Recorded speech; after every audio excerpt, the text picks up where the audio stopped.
Good evening, and thanks for joining tonight's TI Technology webinar hosted by Texas Instruments, where tonight we're going to get a really special look into what we can glean from the second year of the AP Precalculus, that's important, exam. My name is Mike Houston. I'm the moderator for this event. I teach algebra and calculus near Pittsburgh, where I use TI technology to make tough to teach, tough to learn concepts accessible to all my students. And I'm excited to be joined by our two panelists, Todd Steckler and Daniel Wilkie. Todd lives in McAllen with his wife Myra and two kids. Todd works in the La Jolla Independent School District and has taught AP Calculus AB and BC, AP Stats, and AP Pre-Calculus. He was an early table leader at the 2024 and 2025 AP readings in Kansas City. He's a College Board consultant and has given many APSI trainings during the past 3 summers. Todd's also a T-Cubed regional instructor with us and enjoys giving in-service trainings to fellow educators about TI graphing calculators. And in his spare time, he follows the Green Bay Packers. Todd, it's great to have you with us. Hi, I'm glad to be here. Excited. And Dan has taught every level of high school math, including IB and AP, over the past 30 years in Texas, New York, Virginia, and now South Carolina. He is currently an IB and AP math teacher at Christ Church Episcopal School. He's been married to his wife Amanda for 23 years. They have 3 awesome kids, Cameron, who's 16, Alex, who's 13, and Kevin, who's 10. Other than loving his family, Daniel enjoys educating teachers on all things TI, golfing, and acting in local theater productions, which I believe, if I'm not mistaken, you just wrapped one up recently, Daniel? Actually, I'm in between. I have one more weekend of shows for South Pacific. So, yes. Well, good luck. Thank you. Break a leg. And Dan, what are we going to do tonight? So tonight, since we just introduced ourselves, thank you, Mike, for that. We're going to look at some of the overall results of compared from last year to this year, and just kind of look at some percentages, some scores, that sort of thing. Very, very straightforward. Then we're going to look into the 4 free response questions. Hopefully, if you are currently teaching or are about to teach, you know that as soon as the kids take the exam, those 4 free response questions are made public within, 48 hours or something like that. So we're going to go through each one of those, the first 2 especially, because those are your calculator active free response questions. And then once we get done with those 4 questions, we're just going to talk about any changes that we saw from last year to this year, any discussions that happened maybe, and we'll do this with each question, observations from the table read. As Mike mentioned, Todd is an early table leader, so he got to be there before it started and during in Kansas City. This year I read from home just because of my acting schedule in the summer, so I chose to stay home and grade, but still got some good feedback on my questions as well. And then we'll open it up to whatever questions or comments you might have. I see we're getting close to 80 people here attending. That's awesome, from a lot of different places all over the country. And then at the end, Mike is going to have a drawing for some nice TI products. So stay tuned for that. Thanks, Dan. Mm-hmm. So tonight, some of you are already using that chat window to let us know where you're joining us from. You can also ask questions, like Dan mentioned earlier. Feel free to ask those questions. We'll try to get those questions answered live.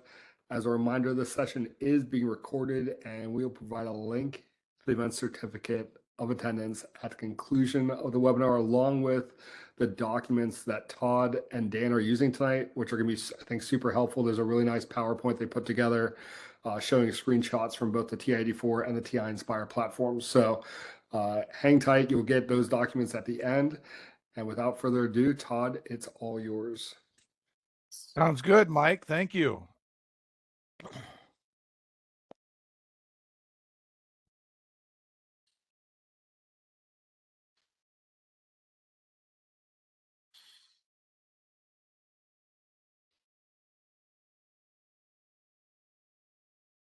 All right, let's take a look here.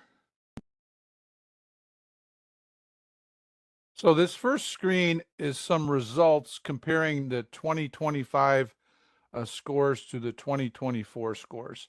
So 2024, this is coming from Michael Boardman's chief reader report that he releases in September.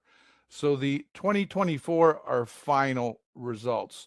The 2025 are preliminary results that I got from the instructional report that was released on July the 7th. So if we just take a look at some quick observations for the total number of exams, and the 2025 number of exams is going to go up a little bit because after July the 7th, there was some exams that were not read yet. I read some of those at home. So I would say it's going to go up. I don't know how much, but maybe 3,000 to 5,000 more. So just some quick math, and we can see that a pretty good jump in the total number of tests taken by around 70,000, and they're expecting it's going to go up again next year. And as far as the performance, the percent of fives went up around 2%. Same thing with the fours. The threes went up about 1%. The twos went down, which is a good thing, around 3%. And then the ones also went down around 2%. So the overall performance of threes, fours, and fives, or qualifying scores, went up around 5%. And then the mean score went up about 1/10 of a point. Again, that's probably going to be adjusted once the final results come out in September, and then the standard deviation will be there as well on the chief reader report. So I certainly encourage you to take a look at that in September when that gets released. And these are some comparisons of multiple choice results. And again, this is drawn from both the chief reader report and also looking at the instructional reports that were released. And so in looking at the function type, we can see that for the general non-analytical, that went up by about a ½ point, which is a pretty good jump. The polynomial rational functions went up over a point. Exponential logarithmic is fairly constant, and then the same with the trig and polar. Math practices and skills, fairly similar based on just a slight variation in the number of questions on each math practice and skill. For representation and modeling, we can see that analytical and verbal functions went up slightly, even though there was one fewer question this year. Graphical and tabular functions about the same, and then modeling about the same, basically. And then for the calculator active, non-calculator went up slightly, and then calculator allowed on part B went up a significant point, and then for the calculator required also went up slightly. And then overall for the multiple choice, the scores went up almost 2 points, which is a pretty significant jump. Looking at the free response results from 2024 to 2025, for FRQ number 1, the mean score went up about a ½ point. The question number 2, almost 2/10 of a point increase. And then for the number 3, almost 2/10 of a point increase as well. And then the big change was on question number 4, went up about 7/10 of a point. And again, that's going to be adjusted in September. And then overall, when you put it all together, the FRQ average score went up about 1.5 points. As far as the cut scores for the 5, 4, 3, 2, 1, we don't know those. We're not going to know those. I'm going to guess that the cut scores probably didn't change much from last year. But again, that's speculation on my part. So now what we're going to do is we're going to look at the actual FRQs. So I'm going to look at FRQ1.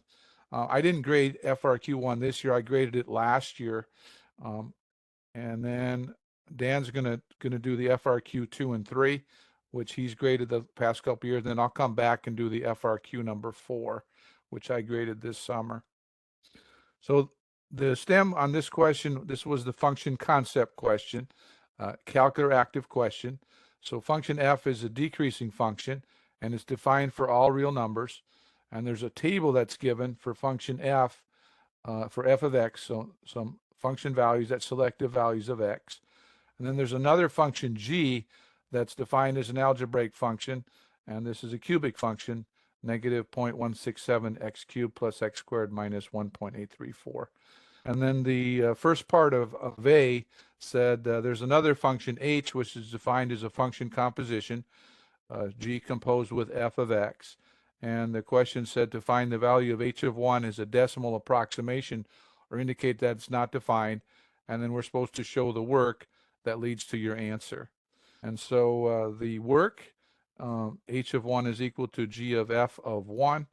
And then if we pull f of 1 from the table, f of 1 was 1.75, and that output then becomes an input to function g, and that's going to leave us with, as a rounded number, 0.333.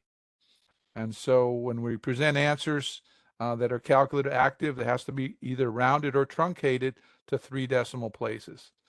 And if we look at a TI-84, how we can approach it with an 84, I think the first step would be to input the equation for function g into y1. So if we let y1 equal negative 0.167 x cubed plus x squared minus 1.834, we're going to use that. And we're going to use that on the home screen of the 84. And we're going to call the function y1, which was g, and we're going to input the 1.75, which was the output from function f in our table. And so we can see that both results, both rounded and truncated here, would be 0.333. And now if we look at it from an Nspire perspective, we can define function g of x on a calculator page, just like it is in the stem of the question. And then we know that we're going to be inputting 1.75 into function g, and we see that we get the same result as we did with the TI-84. And part A, the second part of part A, said to find the function value of f inverse of 3.5 or indicate that it's not defined.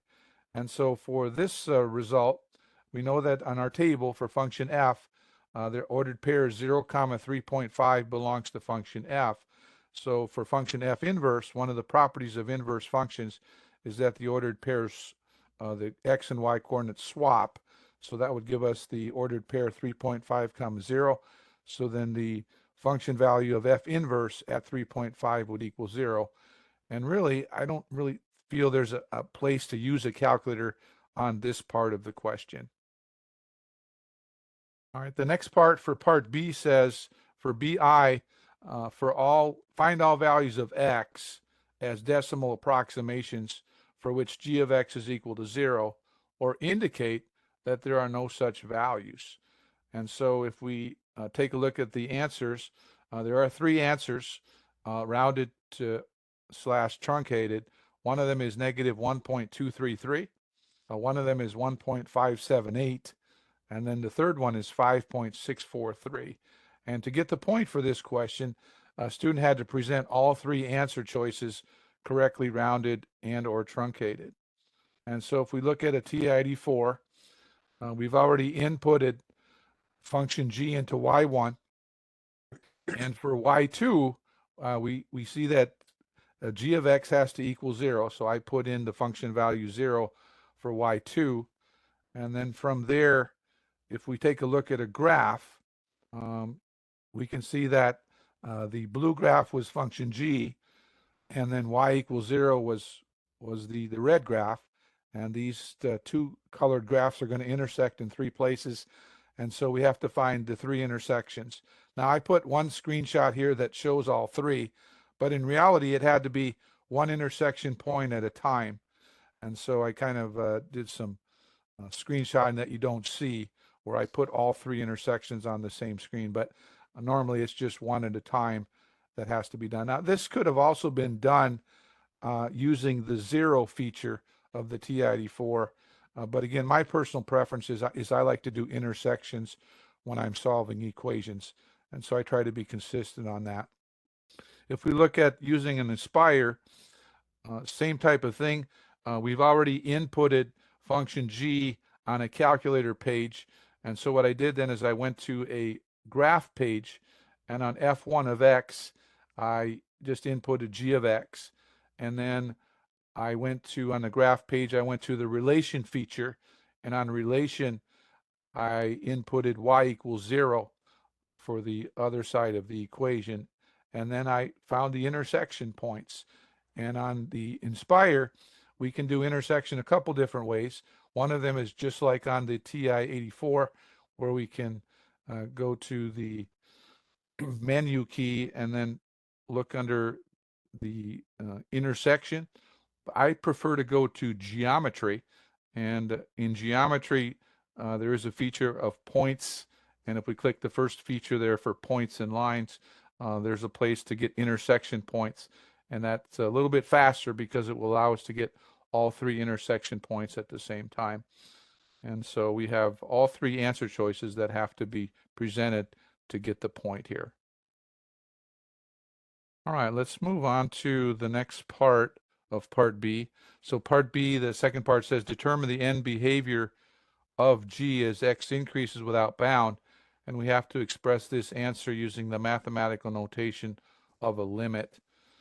And so the limit piece has to have 4 parts, so we have to have limit, and then since g is says limit the end behavior of g as x increases without bound, that means that x has to approach infinity, and then we're doing it of function g, so we have to have g of x, and that has to equal negative infinity. So all 4 pieces have to be present to earn the point.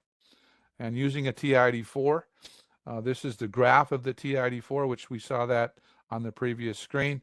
And so as we look at the far right of the graph, the blue graph is definitely going down, and so that's why it's equaling negative infinity. If we look at an Nspire, same type of thing. We looked at a graph of the function g already. On the far right end of the graph is going towards the bottom, towards negative infinity. Part C, I on part C said, based on the table for function f, which of the following function types best models function f? And this is a multiple choice. And then the answer that follows is exponential. And then the next part of that is to give a reason based on the relationship between the change in the output values of f and the change in the input values of f, and refer to the values in the table in your reasoning. So the input values are all equal length input value intervals of width 1 unit, and then the consecutive output values all have a common ratio of 1/2, so those output values are proportional, and so that makes f an exponential function.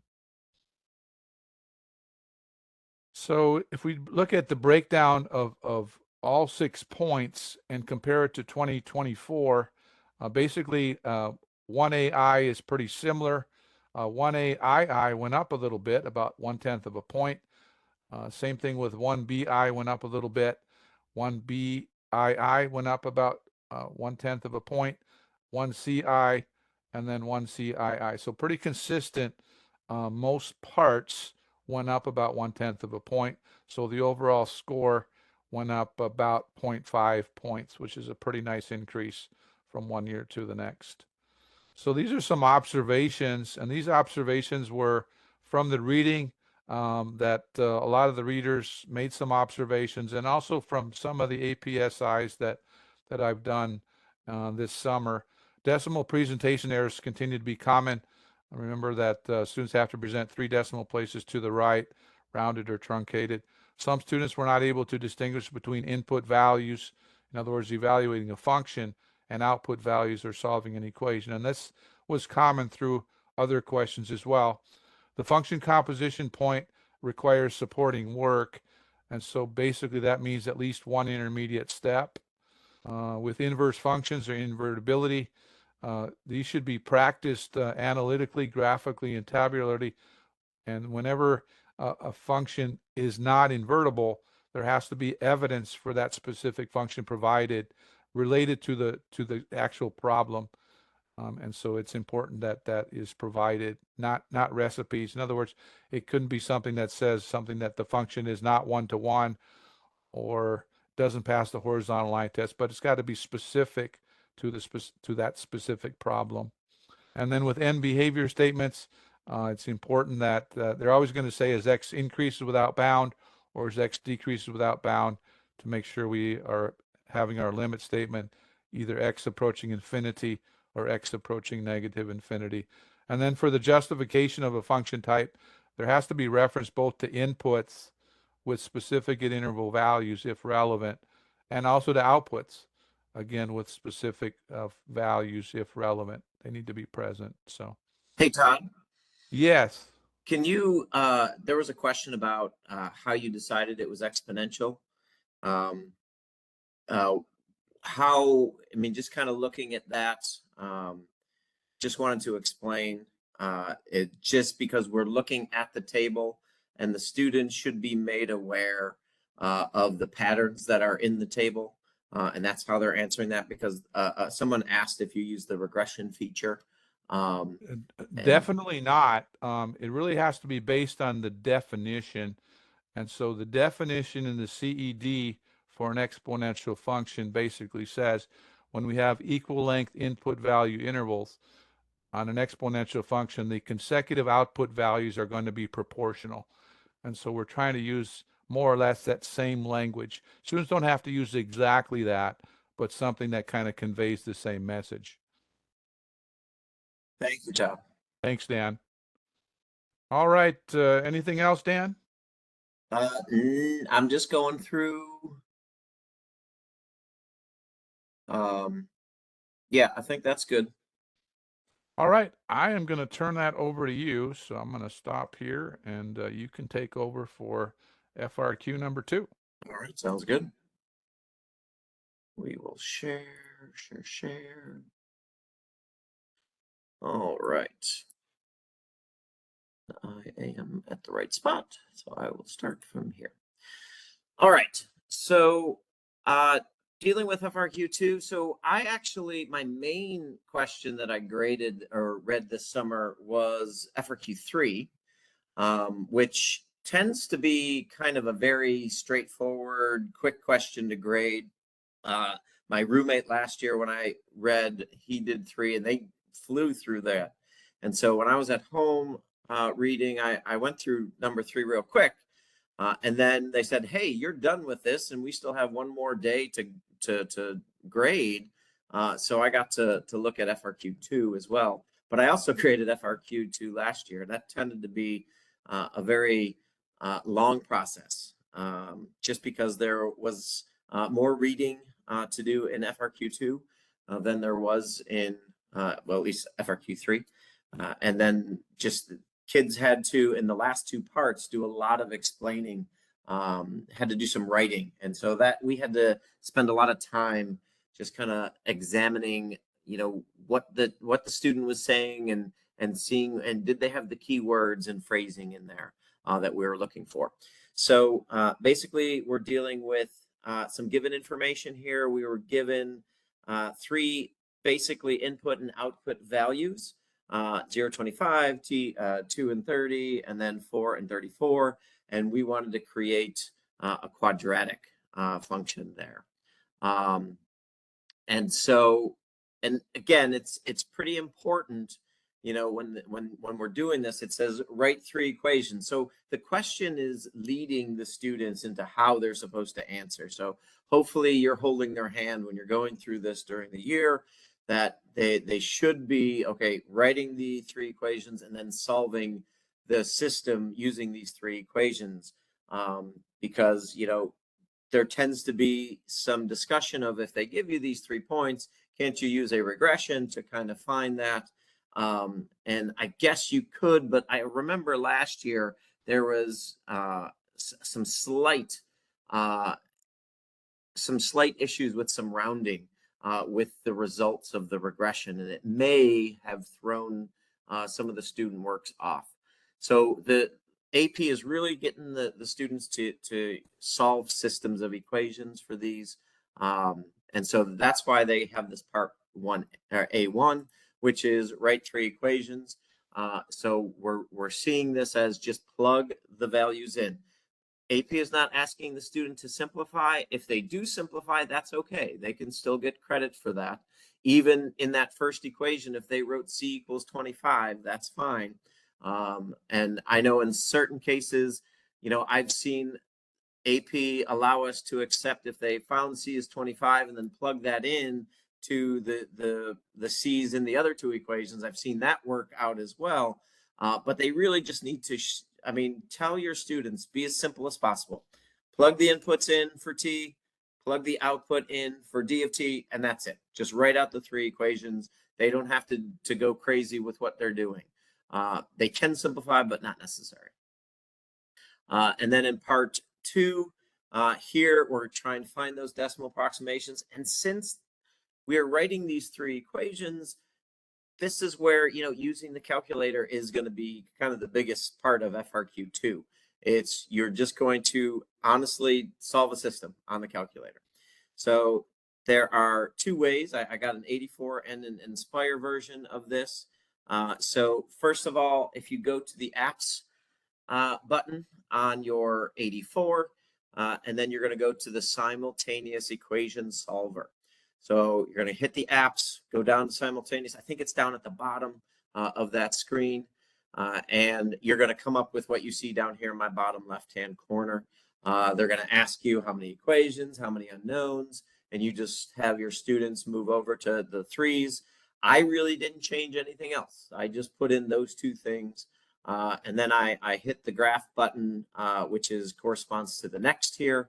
And it showed these three equations that you're just going to fill in the blank. Now, I know they're solving for A, B, and C, so you have to be aware that on the 84, they're giving you X, Y, and Z. So hopefully that's not an issue for you or your students. And you'll notice that we're going to just basically, to go from box to box to box, you're going to hit enter. So you're going to type in 0, hit enter, and it's going to move you over to each of the corresponding. Now you can change also the sign in between. So it'll go from 0 to the plus sign, and then you can change that to a plus or minus, whatever you have to. And then you're going to go over to the next box, which is I just put a 0 in there. And you'll notice that there was nothing in front of the C in our equation. So there's a 1 there. So make sure your students put a 1 in those boxes. And then we have to do that there.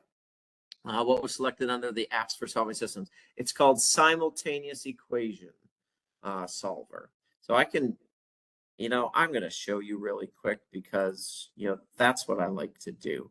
All right, so we're just going to show you here. We're just going to go to apps, and down here, it says polynomial simultaneous. Okay. So we're going to hit that number 9. All right, and then here we'll have numbers 1, 2, 3, 4, 5, 6. Here we're just going to go to number 2. So thank you for asking that. I forgot that there was another screen in there. So first thing we did was hit apps. Then we went to the poly simultaneous. Oh, you're welcome, Ruth. And then we're going to go to number 1, and then that's where we get not number 1. See, I'm talking too fast. We're going to go back to the main menu because I could do that. We're going to go to number 2, and that's where we get to that screen. Okay, so thank you for asking about that, Ruth. Appreciate that. From the current slide, so let's do. Okay, so and then we just hit solve. So we're going to hit the graph button, and we'll get our solution. It's funny, when I first did this, I'm an Nspire user, so I didn't really think to change anything. But I had it. They all came out as fractions. Which was kind of cool to see. So my first answer was in fraction, but you'll see down here in that lower right-hand corner, if you click graph again, it'll change your fraction to a decimal. which was a nice little feature there. And so those were the solutions for that. I also did it on the Nspire. So basically, when you're on a calculator page, you're going to go to hit your menu button, going to go down to number 3, which is algebra, and then you're going to go to 7, which is solve systems of equations, and we're just going to do number 1, okay, for that one. So that was just the menu, 371. And then here we're going to solve our system of equation with, I changed it to A, B, and C. That was mine. I changed it to 3 equations in A, B, and C. And then I just get to type in the equations as is for that. And we got the same answers, yay. You'll notice that in my 3rd screenshot here down in that kind of, I did it twice. And this is something that I like to do with the students as well. I'll just have them type stuff in, and we get to explain some language with respect to the calculators. So if you'll notice the difference between my last equation here, my 34 equals, and then my 34 equals here, down in the second one, I just typed in my A and then put parentheses and then a 4, okay? And so that is a good discussion to have with your students. If you're an Nspire user, the calculator needs to see the multiplication between a letter and a parenthesis. And so basically, just be careful with that. I had students not this year, because we did I think we did a good job, but last year I had students come out and they said, oh, I forgot to put the multiplication symbol. They just knew it and they just couldn't remember it at the time. So it's very important that when you're using letters, and if you use parentheses, or if you use a letter and another letter and you're multiplying them, you need that multiplication symbol in between there. Okay, going on then to part B. This one basically is pretty straightforward. You're just finding the average rate of change. So you're finding the slope formula, and they're giving you they're giving you the inputs, which are 0 and 4. And then you're going to use their corresponding outputs. So we're just going to do a little slope and get your 9/4. But again, it's very important that your students read the question. So express your answer as a decimal approximation. So we want to be careful with that. So make sure your students are reading and know that they have to give a decimal. Because if they just stopped at 9/4, they don't get that point. The direction said decimal approximation, so please be careful with that. Okay, and then part 2, it says use the average rate of change to estimate the total number of plays for 1.5 months. So show the work that leads to your answer. So again, very important. Remember, average rate of change, if we're using the slope or the average rate of change, that means it's part of a line. Okay, so this is important that the students are basically finding an equation of a line first and then inputting the 1.5 months. So what you'll notice is here I did this 2 different ways. Okay, so I had my I use point slope form with my students, and so I use both points that were given. So I gave the 0, 25, and then the 4, 34. I use that in point slope form. Whatever you teach your students, however you do it, but this is what they need to show. They need to show that you found a line and then you plugged in the 1.5. So those are the 2 steps that we're looking for there to get that final answer of 28.375. And then now comes the writing part with respect to your B3 and then your part C. So it's really all about I mean, yes, you can use your calculator to show some stuff, but a lot of it has to do with the words that the student uses. So we know that basically we're going to be dealing with the line that the students found in part 2 is going to be less than or lower than the curve that was created for the D of t function. So and there's a couple different ways that students can explain this, but the key words that we're looking for is that the line that they found, the A sub t, that represents, and this is, I hope you're using this word constantly, but it's a secant, okay? AP is looking for the word secant. And then we're also looking that D of t is concave down. So those are two things that are very important that we're looking for. If they see those two things, that's going to be kind of all you need to get those points. So showing the work here, plugging in, I just showed you, we got the 1.5 from the previous question of the 28.375. I plugged 1.5 into the D of t just to show that yes, A is less than D at 1.5. But to show that it's on the interval from 0 to 4, that it is less than, drawing a picture would be nice. Or using how I described it here, D of t is concave down, and then we have a secant kind of cutting across. I will tell you this, when I graphed this on my calculator, it was a little difficult to see, okay? So looking at the 84, I really had to zoom in because the blue graph, that is your D of t function. And then the red is your A sub t, that's your line, your secant. So if students draw a picture that looks similar to this, that can be part of their explanation, okay? So that was key. If they drew an accurate picture, and you'll notice that 0 to 4, 0 starts here right on the y-axis, and then 4 is right up here. So you'll notice that the red is below the blue, you know, for that interval from 0 to 4. So I really had to zoom in there a lot. I had to adjust my screen there to get that to show. And on the Nspire, same thing. I have my pink or purplish line here underneath the black curve, just kind of showing that yes, the line between 0 and 4 is going to be less than. And it's useful for the students to kind of show where 0 is and where 4 is on the graph. That could be helpful for that. But two words that you're looking for, or a word, secant, and then the concavity. So this one's concave down. So we were looking for those when we were reading these questions. All right, and then in part C, this one was a little funky to me with the explanation. The quadratic model, you know, it has an absolute min or max.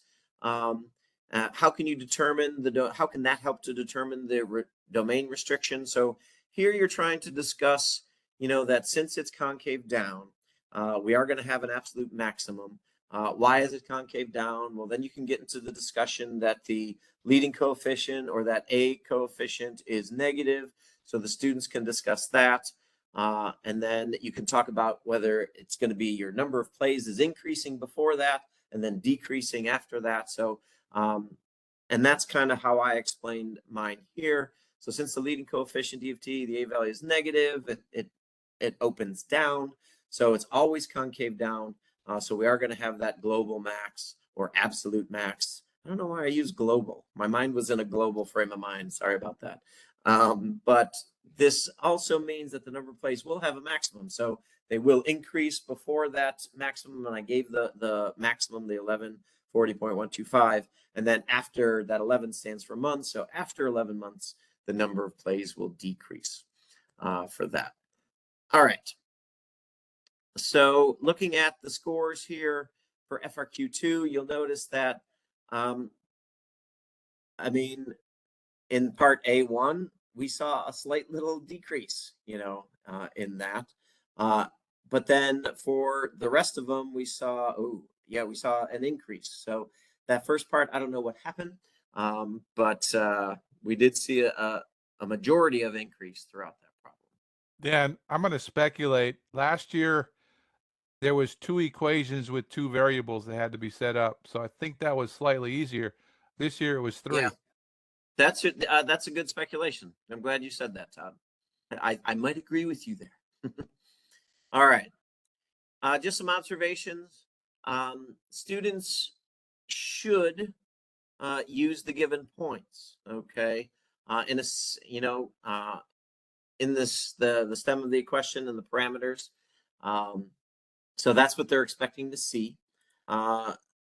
Students should be aware that the units are used for independent, dependent variables, not the change in points. Methods to solve systems, that doesn't need to be shown. Todd and I, when we were putting this together, some teachers teach matrices, so some of you might show your students how to do it with matrices on your calculator, which is a very good way to do it. So, and I know matrices are in Unit 4 a little bit, and in the back of my mind, I always want to get to more that I get to in the class, and that's something like, well, maybe I can show that to students, but time is always of an issue there. So looking at this, students should realize the connection between, again, secant line, okay, is it an overestimate or is it an underestimate? So, and again, that based on the concavity. So that's what we were talking about when we were writing those explanations. Is it over or under based on the concavity? All right. So moving on to question 3. Now we've left, unfortunately, the calculator active questions. So we'll go through these a little bit quicker. But I want to really point something out with this question, because this is turning out to be one of my favorite questions to work on with students. I try to give them as many hands-on things as possible. I've been doing a lot of data collection in my classes where the data collection is periodic. Thank you, Jerry. I like the real worldness of it. And I will say that I did get a little scared after the kids came back after the exam, because, I had about 1/3 of my total number of students who had this question. I'm like, what's going on? Because we had I think 3 or so different questions floating around in my group. And so I really got worried. I'm like, how did the difficulties compare to one another with the different scenarios? So this was, I really liked this one when I heard what it was. I just love the hands-on stuff. So I just want to share with you that if you get a chance to collect data and have your students model this, on their own, rather than just kind of, filling in blanks or, problems being given to you, having the students generate the data. I just use some simple pendulum data that I collect with some sensors, some motion sensors, or I just search online for data with tides and with phases of the moon and stuff like that, stuff that's periodic like that. I love it when I give data or students find data and then they create this stuff all on their own. So the more you can do that, the better. And that's where the technology comes in, because I do so much with technology with that. Even though this is a non-calculator question, I can still do a lot with technology to get them prepped for this. So this was the guitar. It was, kind of strumming the guitar, and the guitar string is vibrating.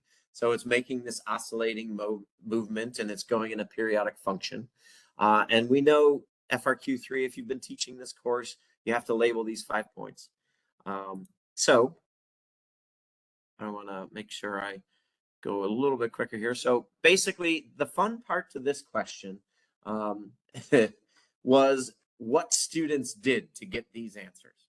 I am just so, and I told this to Todd the other day, I am just so amazed that the amount of students they divided 1 by 800 by hand, 2 by 800 by hand to get a decimal answer. It just blows my mind how many papers I graded that had that. I graded, almost 2,000 papers, and I literally think more than half of them divided them by hand, which blew my mind. If it's better for them to write it as a decimal, I say go with it. But you really want to try to have them be as, and you're right, Ruth, they did have to do decimal approximations before. So maybe they're just in that mindset to do that. That's just such a time spender. I hate to say time waster, but they're just spending so much time doing that. Because I know question 4 is coming up, and that's kind of usually the beast of this. But I got a lot of good answers for this. And I know somebody just popped up a comment that their students struggled with the input values. And yeah, I saw that. They had a lot of trouble. The ones who got it wrong that I marked, it was their starting point that really threw them off. They knew what the increments were, but their starting point was just off. So they kind of lost that, t-coordinate A1 point there. So real quick notes here that I put, there's no supporting work required. They could be given in a list. Negative t values are acceptable, so your students should be made aware of that. I know that that throws them off a little bit, because if we're talking about time, they're like, am I supposed to do negative time? So they're acceptable. You don't have to reduce, and you could do fractions or decimals there. All right. Part B, here they just have to find the parameters. Okay, A, B, C, D. So really the only work that they needed to do, they didn't have to show this, but to get the answer was finding that B value using the period formula to get that 400. But if they just showed the answers in a list, they're fine. They didn't have to show any work. So no worries there. I gave the 2 most common responses that I saw with a positive A and a negative A. You'll notice that all that changed was, just shifted, made the C value move in a different direction there. And then your notes here, those are the points that were given. So again, remember that A and D go together to get 1 point, and B and C go together to get the second point. I had a lot of 1 out of 2s for that one. I will be honest with you. And then again, here, I wanted to point this out. I'm glad I wrote this down. If the answer box is used here, the rest is scratch work, so that doesn't get graded, okay? So basically, you don't have to use the answer box. If your kids like to do work and then just leave their answer in the workspace, that's fine. But I did have some students who transferred answers wrong into the work box, but I had to grade those because that's what they established their answers were. So just, please be careful with that. And yes, I saw some, Hans, did you say plug 0 in to get the, to check your C value? That's a good tip to do. Thank you for that. All right, and then last part, we had, this is just showing where is your function. Now, part C1 is about the function. So you're talking about, is it positive or increasing, decreasing, whatever. So this one was, since it was below the midline was 0. So since it was below the midline, the function was negative and it was going down. So it was decreasing. So it was D was the choice. All right. And then in part C2, here you just had to, now we're talking about the concavity of, so that means that, is it concave up or down? And does that mean, is it increasing or decreasing, the rate of change? So you're talking about the rate of change. And they were really clear to say, describe the concavity and the rate of change. They put that in the question there. So I think they made it a little clearer for the student of how they're supposed to answer that. And so since the graph is concave up from those 2 coordinates, the rate of change is increasing. And basically, that's all you need to do. Say concave up, increasing. That was it, and you're good. All right, and here's a comparison of the points here. You'll notice that almost, well, it was kind of mostly going up. It looks like we did have a slight decrease in A2, which, remember I told you that I had a lot of, 1 out of 2s there for that. Oh no, that was part B, sorry. So that one was when we were, the points. Yes, because a lot of kids got the H of T, the outputs correct, but not the inputs. So I got that a lot. All right, some observations real quick. Students practice labeling T values. both fractional and decimal. Students should practice starting TiVos not at 0. That's good. Students should practice creating labels in the negative, so talking about negatives there. And this was something that Todd added in here, which I kind of liked. It was when you're dealing with just practicing lots with, because we do transformations with every function that we use in the course. So make sure that basically the P is your parent function, so whatever function you're dealing with, and then we have our A, B, C, and D, and what they affect there. Students should know T = 0 starting points, parent functions, all right, and average rate of change. You need to discuss both concavity and if it's increasing or decreasing. All right, go ahead, Todd. I will send this back to you. Thanks, Dano. Awesome job. And let's see here. Let me pull this up. Let's see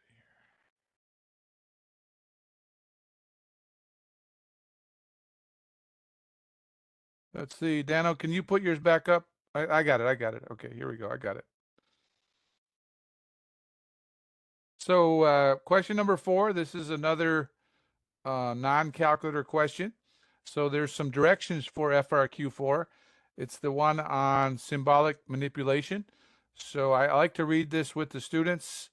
And whenever I'm giving a summative question, summative exam question throughout the year, I like to put the same instructions there. So I'm going to skip through that.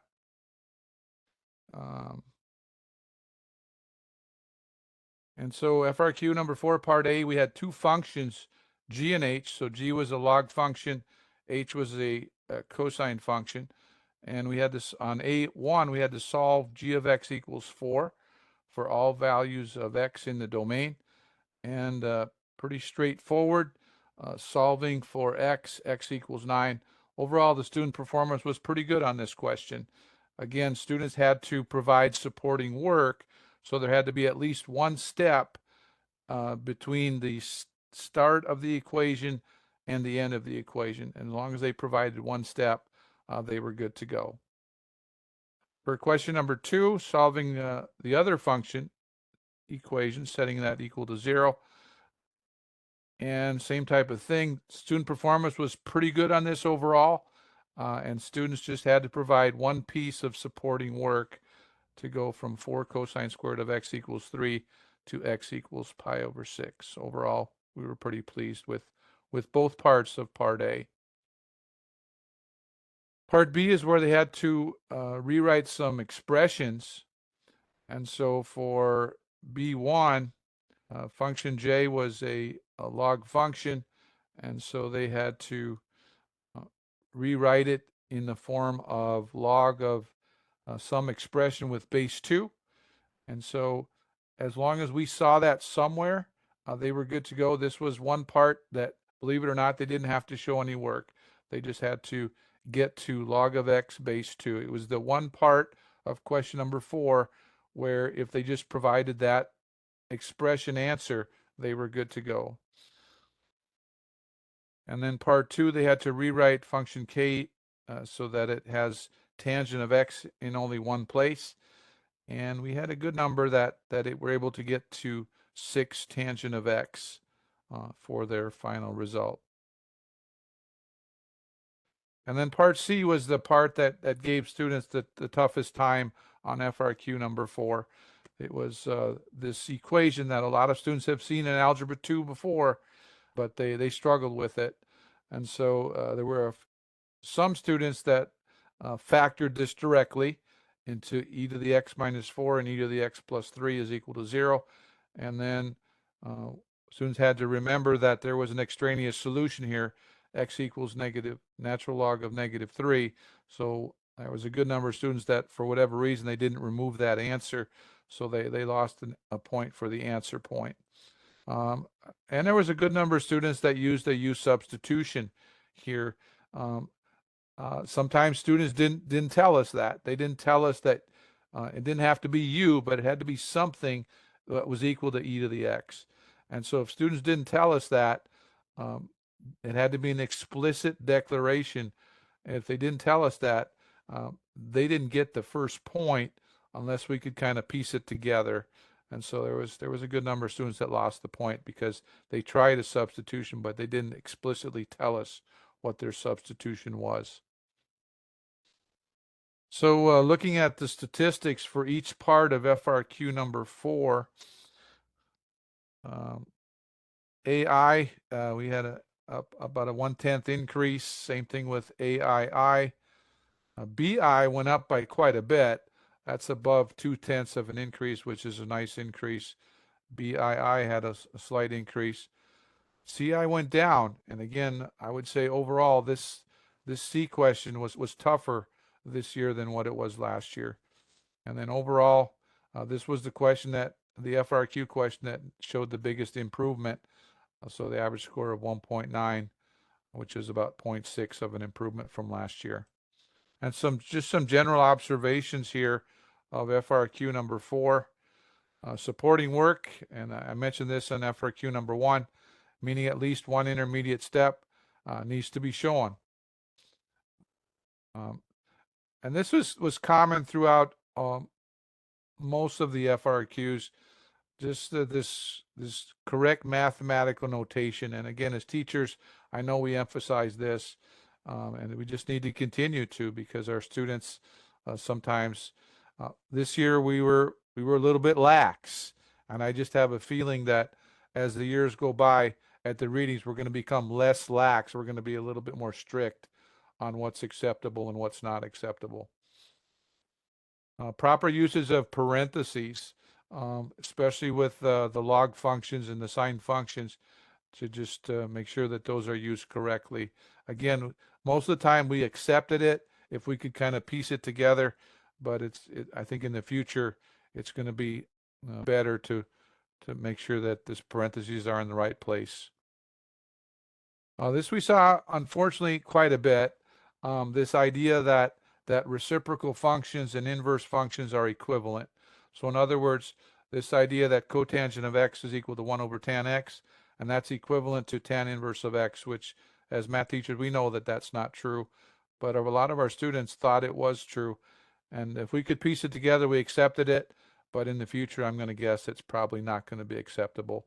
And then this, just from question C, this idea of factoring, specifically using quadratics in a variety of function types, I get a feeling that that's going to continue to come up, especially because the performance wasn't that great on part C this year. And then when we rewrite expressions, just for students to follow instructions and then heed any specific constraints that are given in the stem of the problem. And I think that's about it for my FRQ4. So yes, and we're about out of time now. So we should hand it back over to Mike. Thanks, guys. I'm ready. Give me 1 second. Let me take control here. So I do want to mention we do have some AP pre-calculus events coming up. The T3 Live Learning are our webinars. So there's obviously today, Tuesday, August 5th. And then there's a few more coming up. And you can see what the topic is that they focus on. Feel free to visit our website to learn more. We also have YouTube live events, which, if I'm not mistaken, are actually geared a little more towards students. And those dates are posted as well. So again, you'll get my PowerPoint here in the documents in a minute. Speaking of PowerPoint and winning, one lucky winner tonight is winning a graphing calculator of their choice, and tonight's lucky winner is Jean Pediote, I think is how you pronounce it. So Jean, start thinking about which graphing calculator you'd like to receive, and I'll be in touch with you very soon. Yay, Jean. To receive a Gene. All right. Everyone likes winning free stuff. Yeah. To receive a certificate of attendance, go ahead and click the link in the chat window. Also listed as a link for the documents from tonight.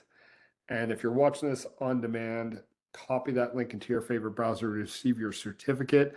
And if for some reason these links aren't working for you, just hang tight. You'll automatically get a follow-up email in a couple days, which will contain all the links you need, a link for the documents, the link for the recording so you can watch this at your own pace, and the link for the certificate of attendance. I know some of you were mentioning about, possibly getting your calculators updated or how to download some of these apps. Feel free to reach out to us, either give us a call, send us an email. We'd love to hear from you and help you out with that if that's something that you need. 1-800-TI-CARES or TI-cares@ti.com. Huge thanks to Dan and Todd for everything they put together for tonight. Thanks so much for that, guys. And thanks to everyone for joining us tonight. I hope your AP year goes really, really well. And we hope to see you back online real soon. Have a great night. Thanks, everyone. Bye-bye, everybody. Have a evening. great school year.